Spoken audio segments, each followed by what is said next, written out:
think he's a guy that can help us in many different ways. He's a very versatile player. He's got a great attitude. Even today he started to show, after getting hurt last year and working through all that, starting to show flashes of what he's capable of doing again. And I know a lot of other guys get, and Torrey's personality, he's pretty laid back, kind of a quiet guy, and very humble. And you can't have enough guys like him because of his special teams versatility and other things. But sometimes he can get forgotten based on some things as we talk about some of the other guys in the room. So I'm excited about him. I know our coaches are, and again, only six practices in, we'll continue to work and see in different ways. But he'll help us. And then also we're going to talk to Lonnie in a minute. How has he lived up to the expectations that you had for him? Yeah, I try to temper those, as you probably get a feel for that. As with any of these guys, do we get out and actually play? But he's great to have in the program, because when it's time to go, he's business, and he loves playing the game. He's physical. He's going to give us a pass rush, all those things. I hurt his hand the other day, missed a little bit of time, but he wanted in there before even he was cleared, which again shows he's ready and chomping to go prove something, and that's exciting to see. Lastly, I don't think we've seen Jason the last couple of days at practice. Yeah, he's ill right now. We've been having some thing going around of guys missing the last month, when really coming back a little bit after the 4th, and just different things, and it's kind of run its course with guys, and he'll be back when he's shot. But again, he's had a good first week, and it's too bad that he's not able to go. So with Lonnie, big picture, I guess, in your experience with pass rushers, what are the best and most important traits with what you guys do, and then how many of those does he kind of have and fit into? Yeah, it's a good question, Matt. I think for me, the defense coach will talk about technique and get off and burst and size. To me, it's about motor, and it's about he has a tenacity about him that he's going to keep going, and he fights and scraps and plays the whistle, and that's what I love about him when he's come in to. Not expect anything handed to him and on those things, but I think he's, we know what Kyrie gave us last year, but we also have to be honest that he was undersized and really played his tail off, and sometimes in tough situations, Lonnie gives us a little more size there, and he's not going to be, he's going to be good against the run as well. So I like that about him. He mixes things up. He works at it. Takes coaching, all those things. So it's exciting. But again, that whole position, I think, is ready to take another step. And part of that, whether it be Malcolm Lee or Jeremy Robinson, a little bit with Hayden Hatcher, but he played a little bit more of an outside backer, is that in the previous scheme, they're playing a little inside. They're not the edge rusher all the time. There might be someone coming on your side and stuff. I think these guys are evolving and working on those techniques and skills a little bit more every day, and they get more and more comfortable. So holistically, design DuBose, as we continue to rotate guys, I hope that we'll see increased production. When you mentioned the motor, the best guys you've been around at that position that have had that, is it a personality thing too? Do they act like that off the field in the team room, things like that? Not really, because I tell you, at Buffalo, the last guy, we had Malcolm Kuntz drafted in the 3rd round, and Malcolm's about as laid back as they would get around the building and stuff, and and good personality. But the other thing was consistency in practicing. Is that I think our guys, with our practice habits, our expectations, is that we're talking about that you're playing hard all the time. You can't hit the quarterback in practice, but you got to get there. You got to stick your foot in the ground. You got to go chase the ball. You got to do those things, and I think we continue to get better at that. And some are maybe a little bit further along, but I do think if you keep emphasizing it, you'll get what you coach. To build on Lonnie a little bit, I don't know what his role was those first couple times, but do you remember playing him at Miami when you were at Buffalo? Did he catch your eye even then?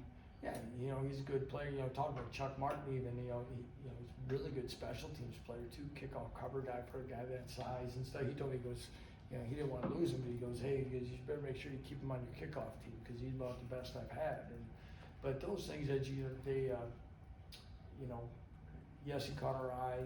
They had a couple other ends. You know, that was another, is about as athletic MAC team and length and some of those things as we saw. So yeah, and it was pretty quick that when he went in, that it would be somebody that we would want based on knowing him, knowing the program he came from, and the coaching and the expectations, things like that. We thought we'd have a real good fit. I wanted to pivot real quick. In addition to Bean, we saw Casey's been out, Rich Miller's been out. Could you provide any update on those guys? Yeah, same type of stuff. You know, Casey's got he's got a hamstring right now. Okay, soft. You know, we're gonna have those guys. There's other guys out there, pretty natural at this time. Starting to do some things, need them come along a little bit more. You know, we'll have to keep fighting through those things. Back in the spring, you talked about wanting to play on edges more with those defensive tackles. Mm-hmm.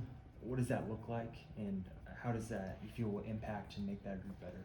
Yeah, we're just more aggressive right now. I think Jim Panago's done a great job with it. I think talking with the Caleb Sampsons and the Sam Burts and you know, they like some of the things we're doing there, and they feel more confident in what they're able to do and understanding of the scheme. So all those things, I think you're seeing us penetrate a little bit more consistently than maybe we did a year ago. And you know, again, when we went a little bit alive, but not much to make a full estimation yet of where it's at. But you know, we're planning on that definitely helping us in our run defense and really as a defense overall. And is that something that is specifically geared to help pass rush, run defense, everything just to be a little more disruptive at times and do some other things. I think we know we just can't line up and try to hold things all the time and hold gaps, and again, that's a little bit of philosophical changes in some areas, but because we know we have to be better there. And with Lorenzo, how challenging is it for someone to come into a new program, miss first 2 practices, and get up to speed? How have you seen kind of adapt so far, and how much of a challenge that's not easy, and especially with a guy with 1 year and try to get it. But we had hoped his arrival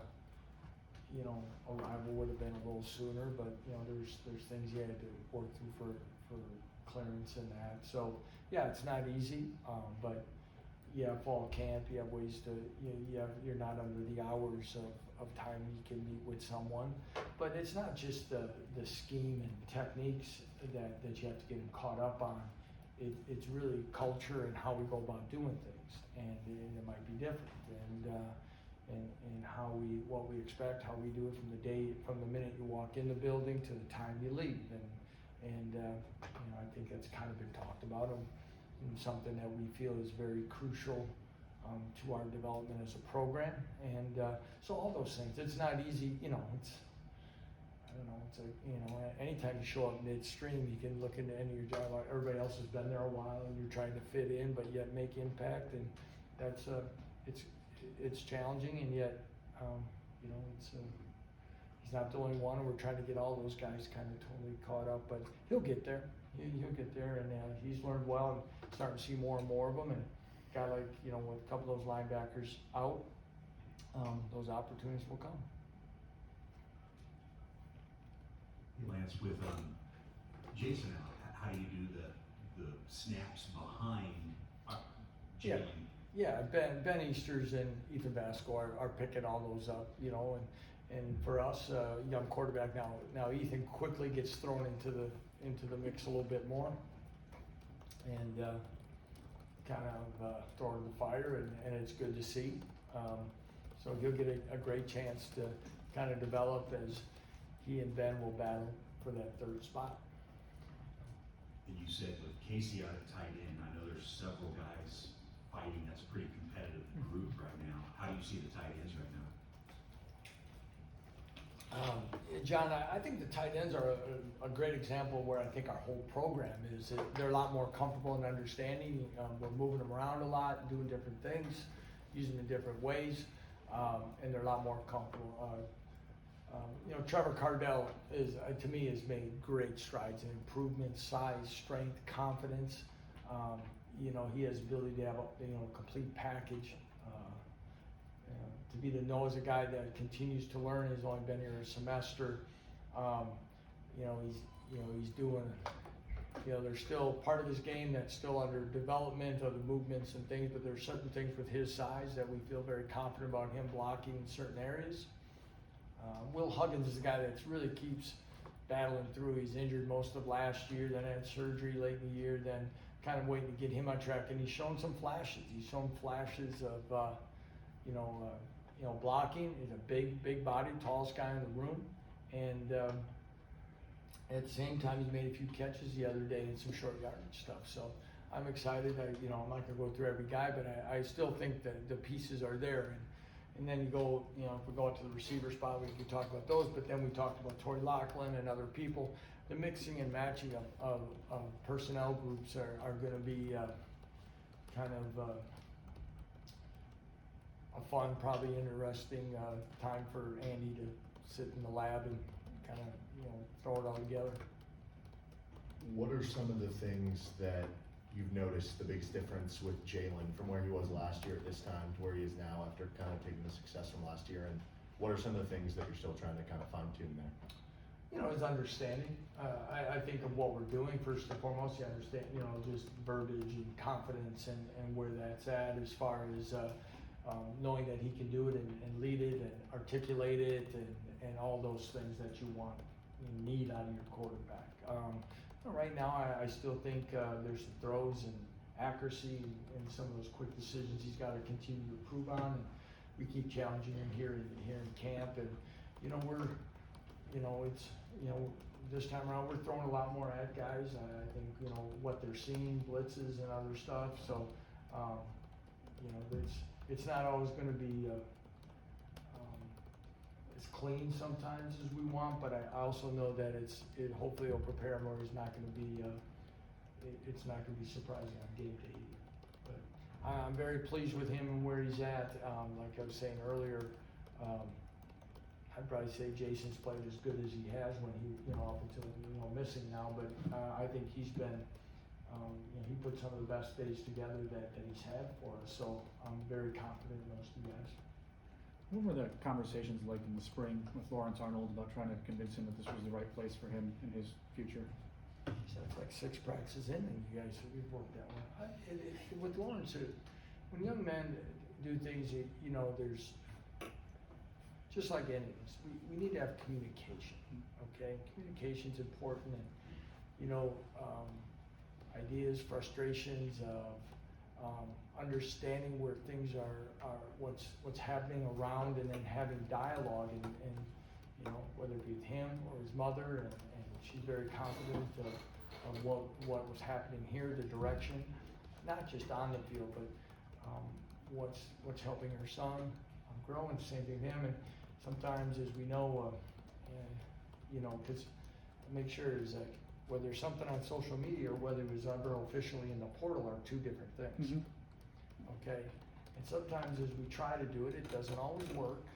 Is that we try to get people to pause before they hit the send button, and because nothing was really, you know, because we're out there first, and you know, but after some good conversations and really good conversations on both sides, and sometimes when as coaches, whether it be positionally, whether it be coordinators, whether it be the head coach, most importantly the head coach, that you get a chance to hear it from the player's point of view a little bit.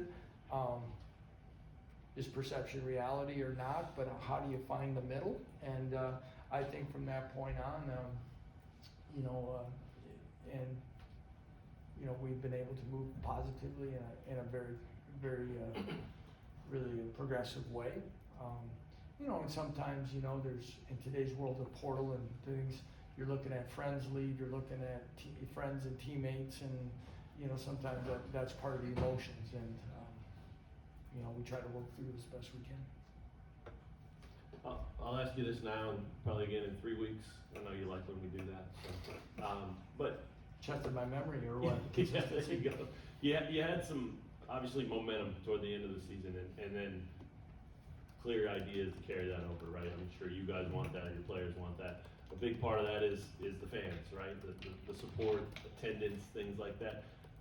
How important is that to your guys? How do you coach them up to not worry about those things, or do you? And how can you keep that, I guess, from being a distraction, because it's part of the equation, right? Yeah, it is. I would say this, when it comes to the team, we've got the players need to worry about what they can control. And sometimes, you know, whether it be individual or collectively as a position group, a unit, a football team, and that's go out and be the best version of yourself every day. Now, how do you impact that? Sometimes it's being, you know, whether it be helping out the community and doing those things, get people to embrace you.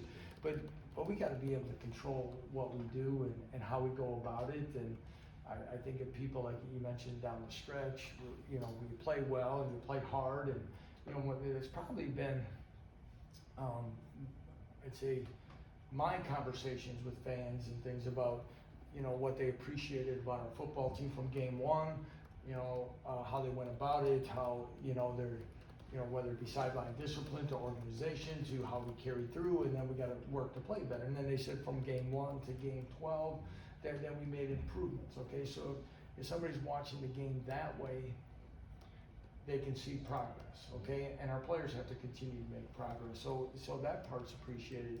Now the other part is, as we go through everything else in college athletics today, everybody plays a part. Okay, and it's going to be impactful into everything that, you know, not just football, but our athletic department does, and how we move forward, and our fan base, and the passion, and where we go through, because we know that these are definitely different times, okay? And it's been different times since really about 13 months ago. And college athletics has changed drastically, and the impact in you know, and what is needed compared to what support used to be in different ways is more important now. It might be important NIL, whether it be facilities, whether it be people in the stands.